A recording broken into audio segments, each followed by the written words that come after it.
दर्शकों को जरा ये भी बता दें कि यूसीसी आखिर है क्या।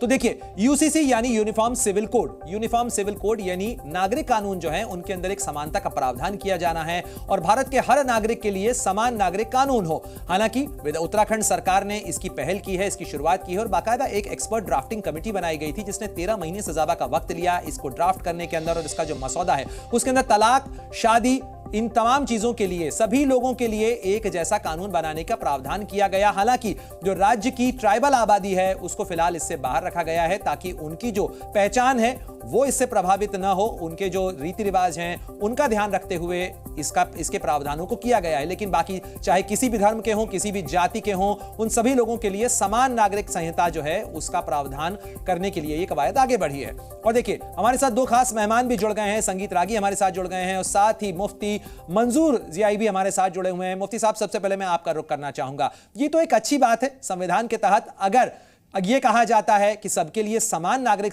कानून हो, सबको समानता का अधिकार मिले और सब लोग समान हो, तो इसमें क्या बुराई है? आप समर्थन करते हैं इसका? क्या आपको ऐसा नहीं लगता है कि मुल्क भर में सबके साथ समानता से काम किया जा रहा है? हर एक को उसके अखलाकी तौर पर और कानूनी तौर पर हर एक को सही सम्मान मिल रहा है? आपको ऐसा नहीं लगता है? अगर ऐसा नहीं लगता है तो फिर इस कानून की जरूरत है। और अगर यही कानून वहां पर लागू होगा तो ये कानून नागालैंड में भी लागू होना चाहिए। ये कानून देश के दूसरे हिस्से में भी लागू होना चाहिए जिसको आपने अलग करके रखा है। नागालैंड में कब ये कानून लागू करवाएंगे? मुफ्ती साहब, आपका सुझाव जो है ये नागालैंड विधानसभा के जितने भी सदस्य हैं, मुख्यमंत्री हैं, वो जरूर देख रहे होंगे तो वो उन्हें ये पता चल जाएगा कि वो भी इसकी पहल कर सकते हैं। लेकिन अगर इसकी बात की जाए, इस नागरिक संहिता की पहल की बात की जाए, समाज की बदली हुई व्यवस्था के अनुसार कानून में कई बार सुधार किए जाते हैं, भारत के संविधान में भी सुधार हुए हैं। तो ऐसे में अगर एक सुधार किया जाता है, एक पहल की जाती है बेटे बेटियों के लिए शादी की उम्र को लेकर, उनके उत्तराधिकार के नियमों को लेकर, तो मुझे लगता है आप भी एक समाज के प्रतिनिधि के तौर पर इसका स्वागत जरूर कर रहे होंगे।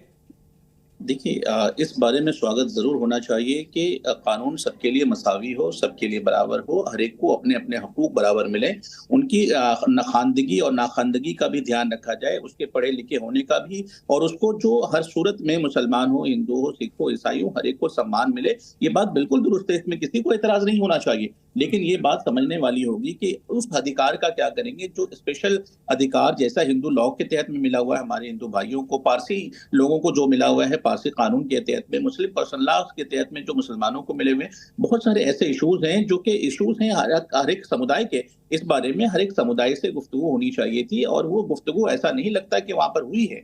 और जो जिस तरीके से बातें की जा रही है, 1 करोड़ की आबादी वाला उत्तराखंड है, 2.5 लाख लोगों से जो प्रस्ताव हैं और उनके जो सुझाव हैं वो लिए गए।